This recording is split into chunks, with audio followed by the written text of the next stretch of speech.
Author Donna Jodhan presents Episode 10, Santa's Secret Suit.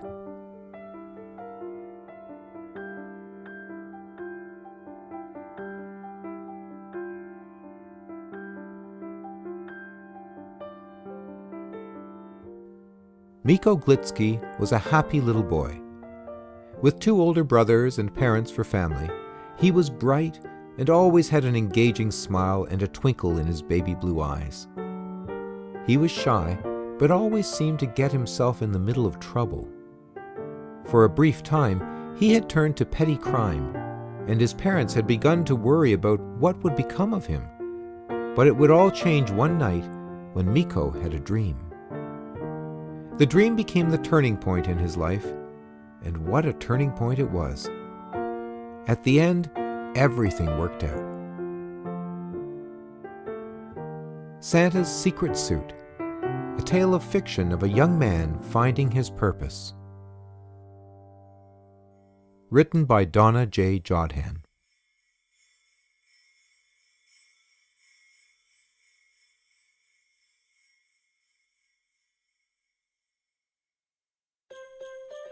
Hello, hello, hello, it's Detective DJ and a very Merry Christmas to everyone. Happy holidays, happy everything. Compliments of the season to you all. And a very huge ho ho ho from me and my team. Today it is time for episode 10. And this one is called Santa's Secret Suit. This is episode 10 in my special Christmas series of the box set entitled The 12 Days of Christmas. I have already recorded for you 9 episodes, and I hope that in the midst of all of the jolly making and the joy and the cheer, you have had some time to at least listen to one of my previous episodes. I know that everyone is busy cooking and shopping and baking and gift wrapping and partying and all of the balloons and the noisemakers and all of the activities in the malls and visiting the Santa. And I'm sure that you've not forgotten to write your letter or email your letter to Santa Claus. I hope not, because he's waiting to see who has been naughty and who has been nice. So before I start with episode 10 entitled Santa's Secret Suit, I'd just like to recap the other 9 for you by giving you their names. The first was entitled Santa's Super Secret. The second was entitled The President's Super Christmas Plane. The third was called Santa's Secret Toy Shop. The fourth was called Santa's Secret Christmas Ring. Number 5 was called Santa's Super Christmas Party. Number 6 was called Santa's Secret Sleigh Ride. Number 7 was called The President's Super Christmas Ship. Number 8 was called Santa's Christmas Midnight Mission. And number 9 was called The President's Super Christmas Car. Now it is time for me to introduce to you Santa's Secret Suit. And I hope you enjoy it. So now jump aboard and let's enjoy.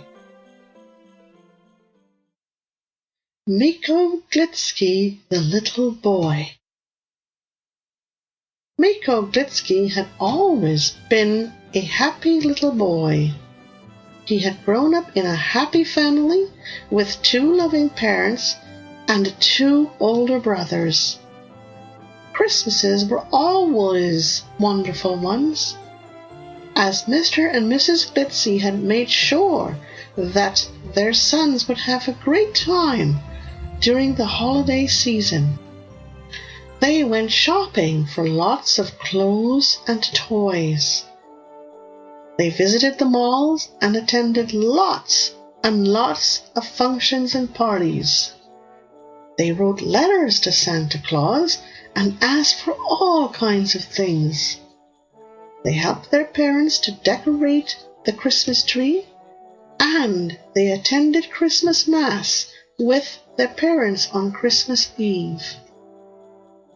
In addition to all of these activities, Miko's parents always made sure that their sons made time to do other things. Things such as getting involved with helping out at the food banks, making visits to the sick kids' wards of hospitals, visiting lonely seniors at their homes, and helping them to do their Christmas chores, going with other kids to sing carols at homes of others, and helping their moms to do stuff at home. Miko's older brothers, Slade and Aidan, were for the most part well behaved. They did as they were told, were always quick to offer a helping hand, and on the whole, they were good students. The youngest son, Miko, however, was a bit of a different story. For whereas he was also a good student at school and was generally a helpful little boy, there was another side to him that worried his parents at times. Miko's parents would readily describe their youngest son as a little boy who loved to get into the middle of whatever was going on, and this often brought him headlong into trouble. Miko would almost always apologize to his parents for getting into trouble and for causing concern, but as soon as their backs were turned, he would be planning and plotting his next adventure. At first, the Glitzkys had felt that it was just the adventures of an imaginative little boy, and Miko's brothers had felt the same. Slade and Aidan Glitzky were 8 and 6 years older than their brother Miko, so on the whole, they had never really been playmates to their younger brother, and they had both felt badly about this, but it could not be helped. Mr. and Mrs. Glitzky had often asked their 2 older boys to keep an eye on little Miko, but truth be told, Miko had always found a way to elude their attention, and before you knew it, he was in the midst of some crazy adventure, and then it was time to go and bail him out. Miko was always smiling, and his big blue eyes were always twinkling. There was always something going on in that head of golden curls of his, and his teachers were always forgiving him for his little pranks at school. They loved the somewhat shy little boy who was always apologizing. He loved to laugh, and at Christmas time he would entertain his family with various versions of Santa Claus's Ho, Ho, Ho. At Christmas time he would often dress up as Santa Claus, which was a mini version of the big man, and then he would go out and entertain his friends. He would be all dressed up in a big, bright red suit, a long white beard, and a Santa's hat, all made for him by his mom. Miko also loved to play the piano, read mystery books, and build model planes and boats. All typical things for a little boy. But then there were the nights when he would sneak out and, as he would later admit, go on his special little adventures. Then he would return to his home in time for curfew, always making sure not to break it, and sneak back into his room as if nothing had ever happened. Miko never told anyone about his pranks and adventures. He kept everything to himself, and after one of his outings, he would lie in bed just simply grinning to himself that once again he had managed to pull something off. And if anyone had ever told his parents that they had seen Miko at the scene of the crime, so to speak, Miko vehemently denied, and at the end of the day, there was never really enough proof to pin the prank on Miko. But somehow his parents would eventually find out.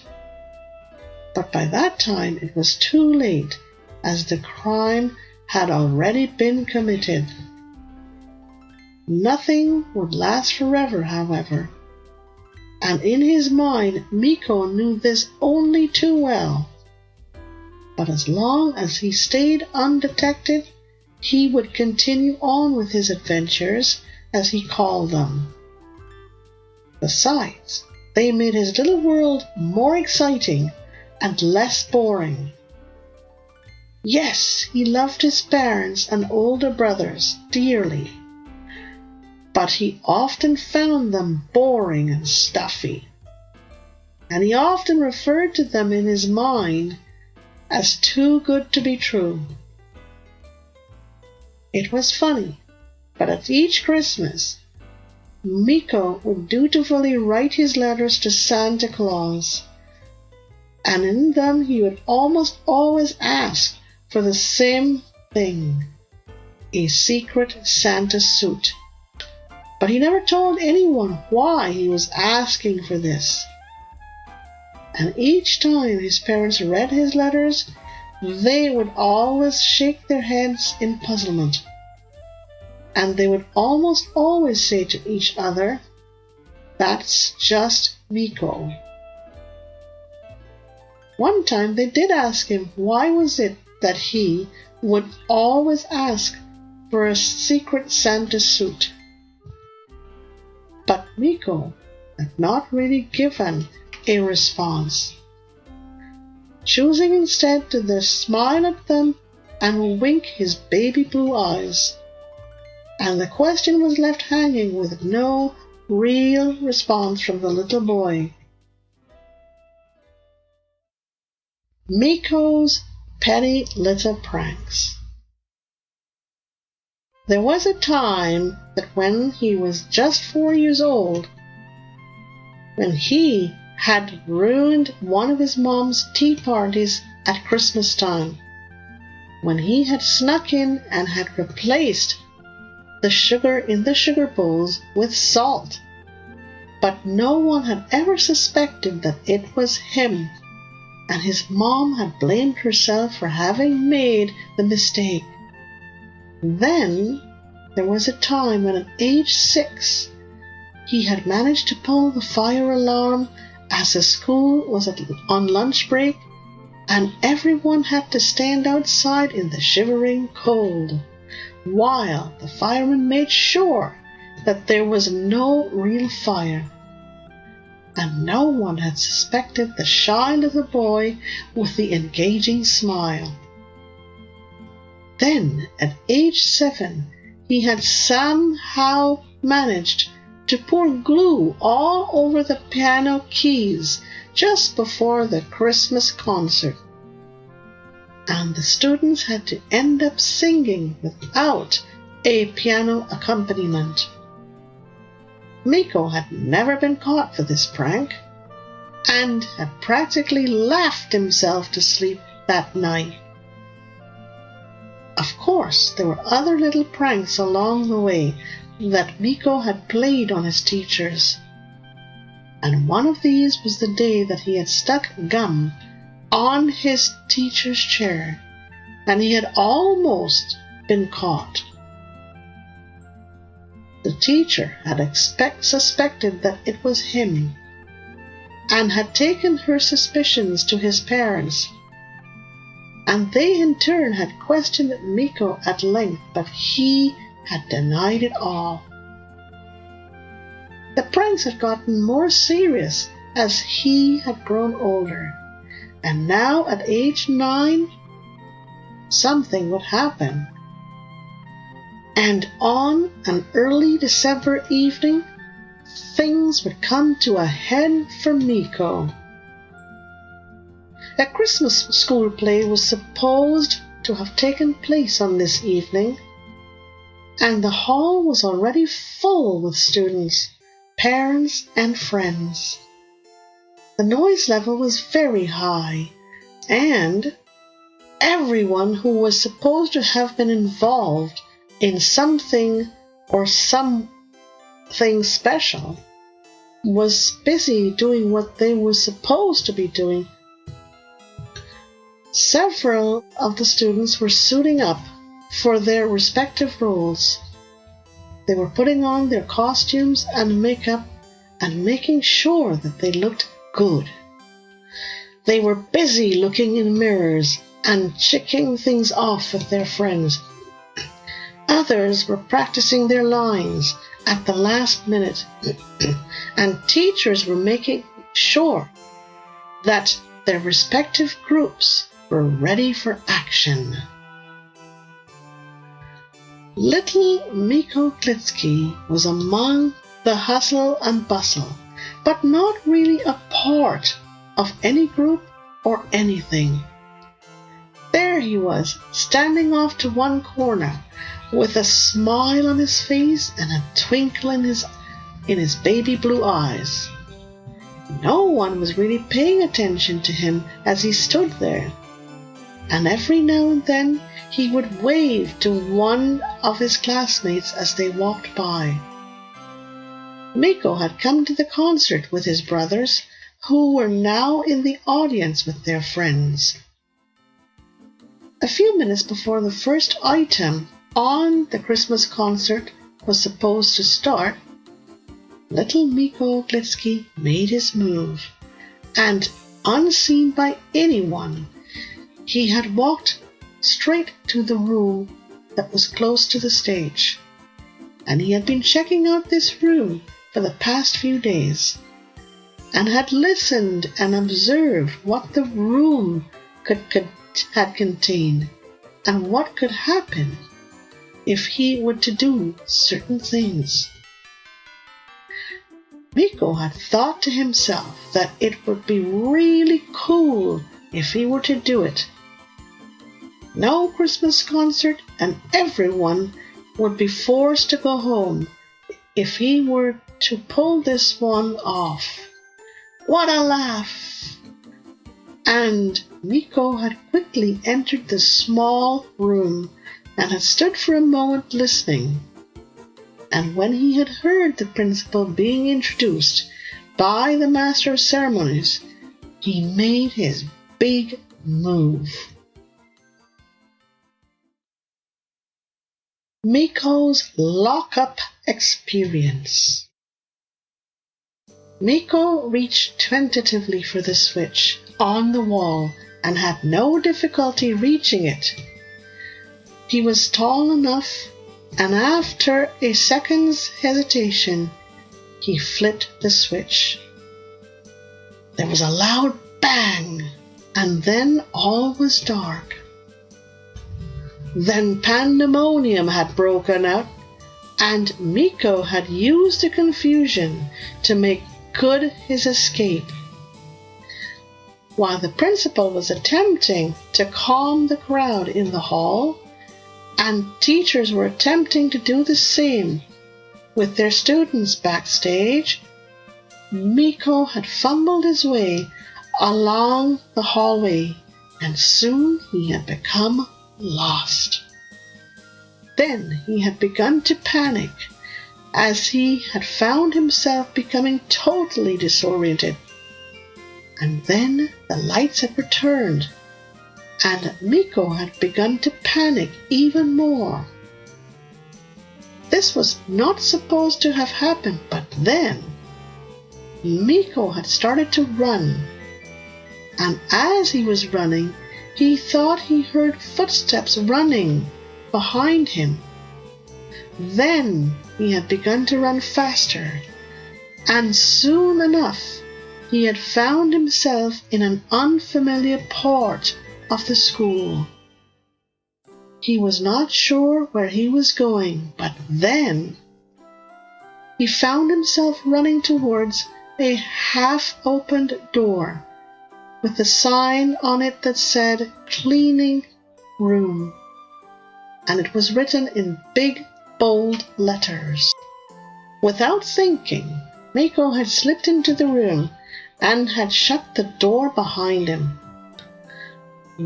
There, the frightened little boy had waited for some time, and when he felt that it was safe enough for him to come out, he reached for the doorknob and turned it.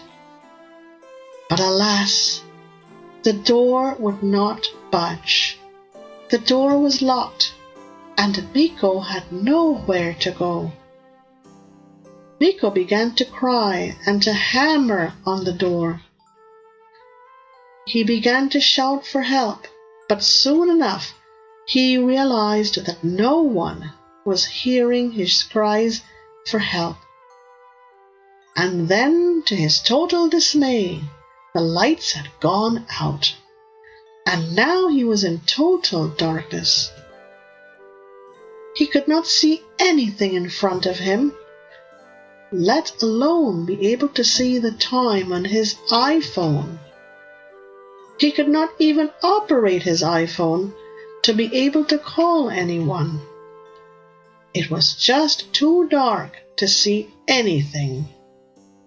And even if he were able to operate his iPhone, it would not have helped, as he would not have been able to gain reception in the cramped little room. Miko began to cry even louder and harder. When the lights had gone out after Miko had flipped the switch earlier, one of the teachers had thought to enter the little room near the stage, and with the aid of a little flashlight had discovered that the switch had been flipped off, and they had flipped it back on. And then, when the lights had gone off again just now, it was because the Christmas concert had ended, and everyone had gone home except for little Miko Glitzky. Miko's older brothers, Slade and Aiden, had looked everywhere for their little brother, and some of their friends had helped in the search. But when after an hour or so they could not find their little brother, they had gone home to tell their parents. Throughout the night, the Glitzky family had canvassed the neighborhood in search of their little boy, and neighbors had done the same, everyone growing more concerned by the hour. Slade and Aiden Glitzky had begun to blame themselves for the disappearance of their little brother, but their parents had kept telling them that it was not their fault. The night was probably the longest one that Miko Glitzky had ever spent. The little boy had begun to feel cold as the temperature continued to drop in the small, cramped room. But lucky for him, he had discovered some smocks worn by the cleaning staff, and he had put them on, and this had helped to keep him warm. Miko had also grown very hungry, and in the silence of the room, he could hear his little tummy growling so very loudly. True it is that he was somewhat warm, but his feet were cold. And he continued to be scared, and he could not stop the tears from running down his cheeks. The morning had come, and soon Miko could hear voices in the hallway. He began to hammer on the door, and soon a startled cleaner had opened the door, and a sobbing Miko had collapsed into his arms. Miko's Christmas sadness. The aftermath of this adventure was that Miko had confessed everything to his parents, and in turn they had told everything to his principal and to his teachers. Miko was allowed to take an early Christmas break from school, but the agreement was that he would spend most of his time at home and would only be allowed to go out on supervised trips. Miko's principal and teachers had agreed not to tell the rest of the school about this incident because they were afraid that it could cause problems for the little boy. Miko was allowed to watch TV and play with his toys, but there was no shopping for him this year, and no letters to Santa Claus would be allowed. The little boy did not protest, choosing instead to remain quiet. His customary smile had now vanished, and the twinkle in his baby blue eyes had now been replaced with sadness. Miko's parents, however, did allow him to have the family's dog Lexus stay close to him during the day, and Miko had welcomed this.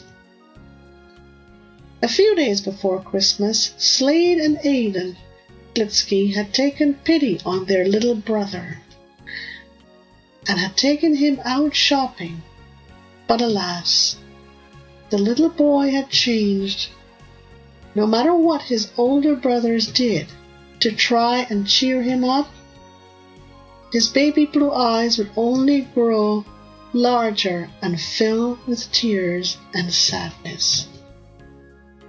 They took him to some of his favorite stores and even bought him some of his favorite toys, but it was no good.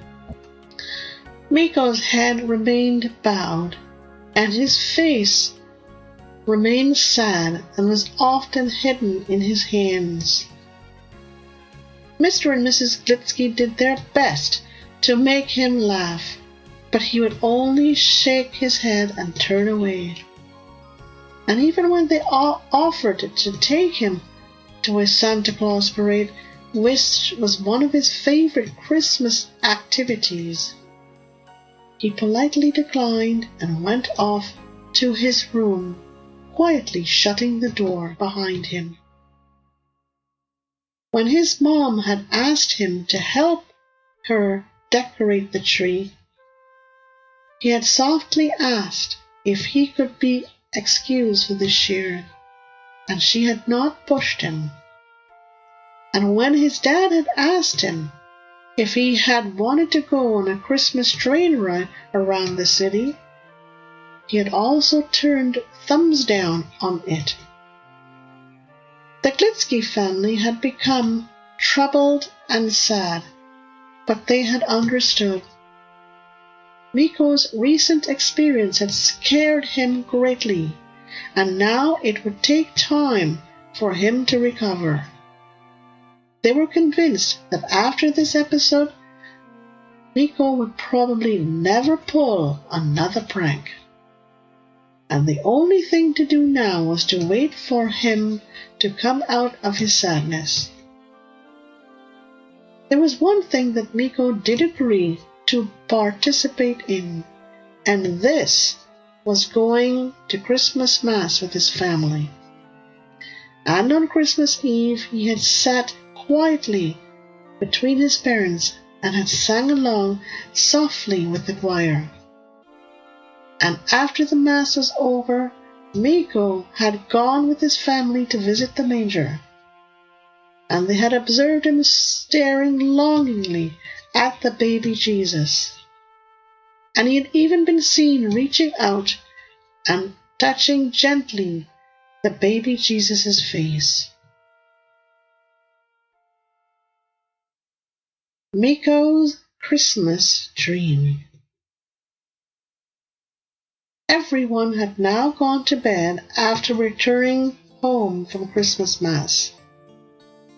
And as Miko lay quietly under his covers, thinking about things and wishing that he had never carried out his terrible prank, he suddenly began to feel sleepy, and soon he was dreaming. At first, he was a bit confused, and he was not quite sure where he was.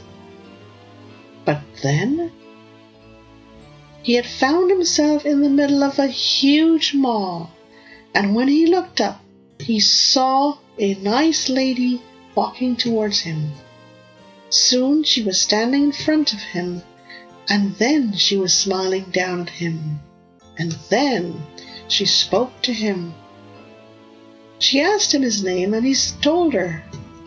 Then she asked him why he was so sad, and he told her the whole horrible story about the prank that he had carried out, how he had been locked in the cleaning supplies room, and how much worry he had caused to his parents and brothers, and now how very sorry he was for everything. The kind lady had listened intently, and when Miko had finished, he had begun to sob. And the kind lady had hugged him and had told him that there was someone that she had wanted him to meet. She told him not to worry, as she was a friend of his parents, and his parents would not mind if she had taken him to meet her husband. At first Miko had hesitated, but then he had seen his mom standing and watching him, talking to the lady. And when he had looked at her, questioning whether or not he should go with the lady, she had smiled at him, and then he had turned and had started to walk with the lady. The lady had taken Miko's hand in hers, and soon they were walking towards a huge store, and then they had entered. And as they had entered, Miko could see that the store was packed with all kinds of toys for little girls and little boys. Miko and the lady had walked past all of the toys and had continued on to the back of the store, and there she had opened a door.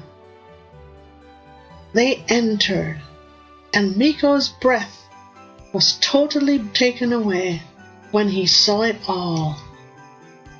A man in a red suit had risen to greet them, and Miko knew at once who he was. The man had hugged Miko and then turned and reached for something behind him.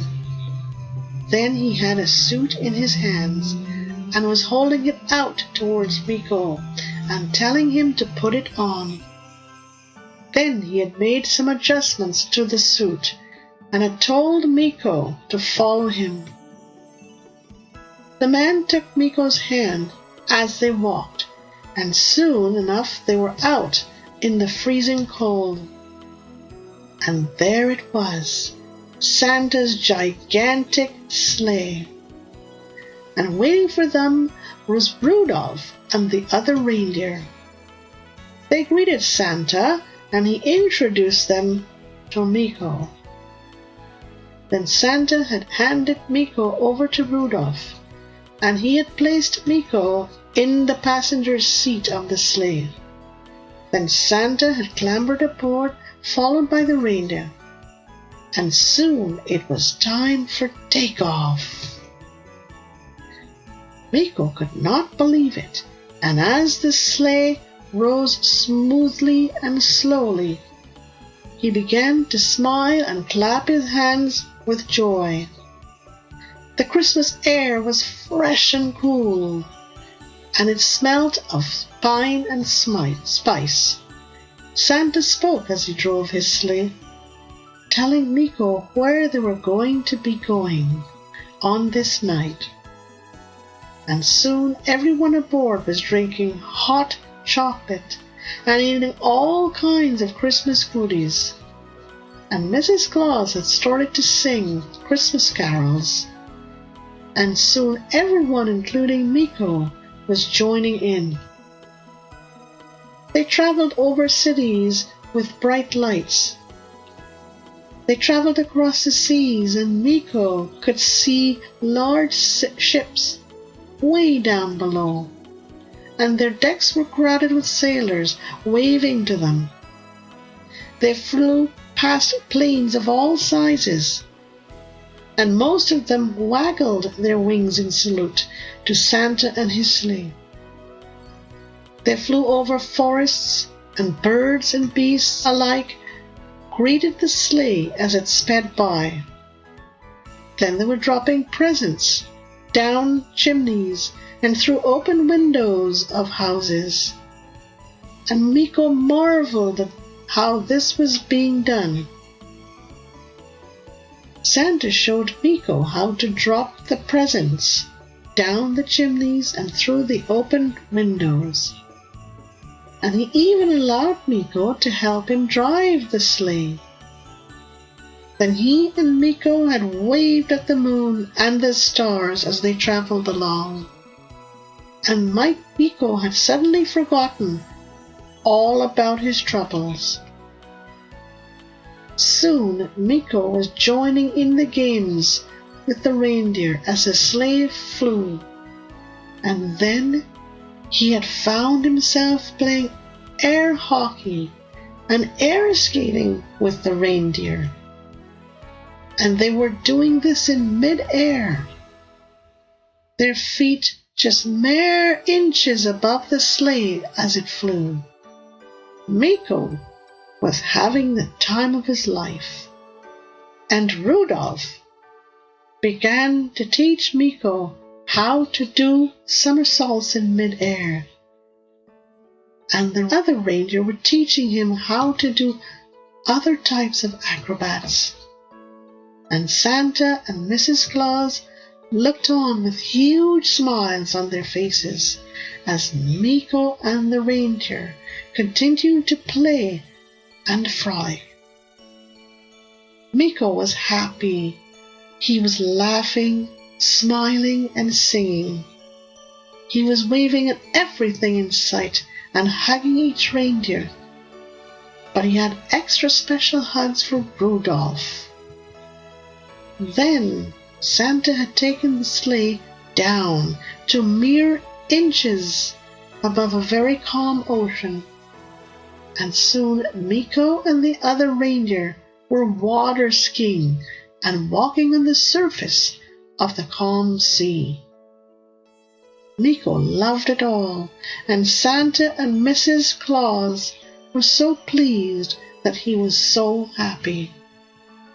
Then way beyond Miko's belief, Miko and the reindeer were racing each other on motorbikes along the beautiful sandy beach. And then they were skating on open ice with Christmas lights flickering in the background. Then they were up and away again, cruising just over the treetops. And Santa had told Rudolph to take Miko ziplining, and the other reindeer had gone along with them. Then they were swinging off the branches among the trees.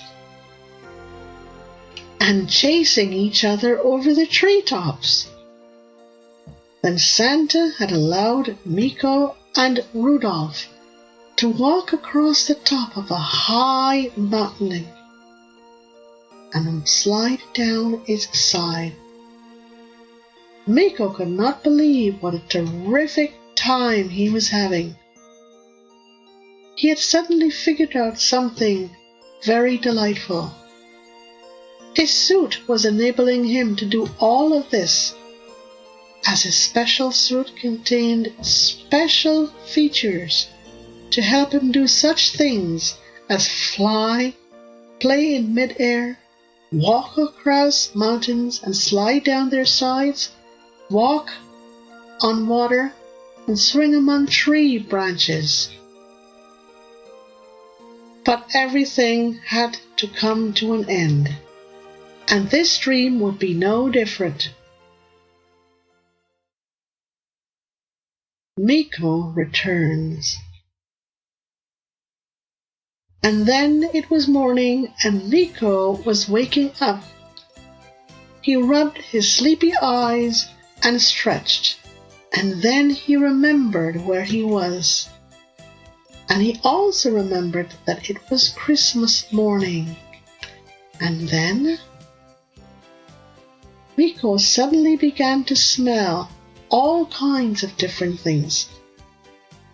Pine, spice, the scent of new things around him, and yes, to the smell of his favorite breakfast being cooked downstairs in the family's kitchen. And then he had dared to open his eyes, and there it was. Miko had blinked twice before bolting out of bed and letting out a loud whoop.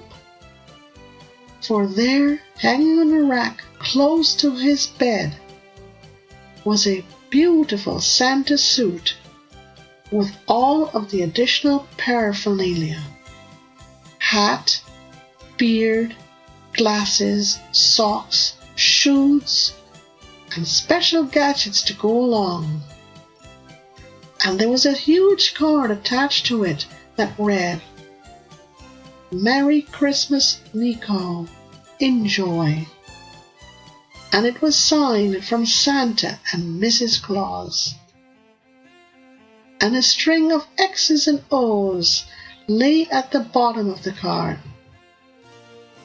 And it looked exactly like the one in his dream. But Miko knew who had brought it. And he had begun to cry with joy. But there was more. As Miko started for the door, he saw other things out of the corner of his eye, and he could not believe what he was seeing. There were ice skates and an air hockey game. There were water skis and books, and puzzles and other things. There was even a shiny new bicycle, and yes, a digital camera and clothes. Miko could not believe what he was seeing, and before he could open the door and race downstairs, his parents and brothers had opened it, and Miko had rushed into their arms. Everyone was hugging each other, and now it was time to celebrate a happy Christmas morning. Miko Glitzky had returned.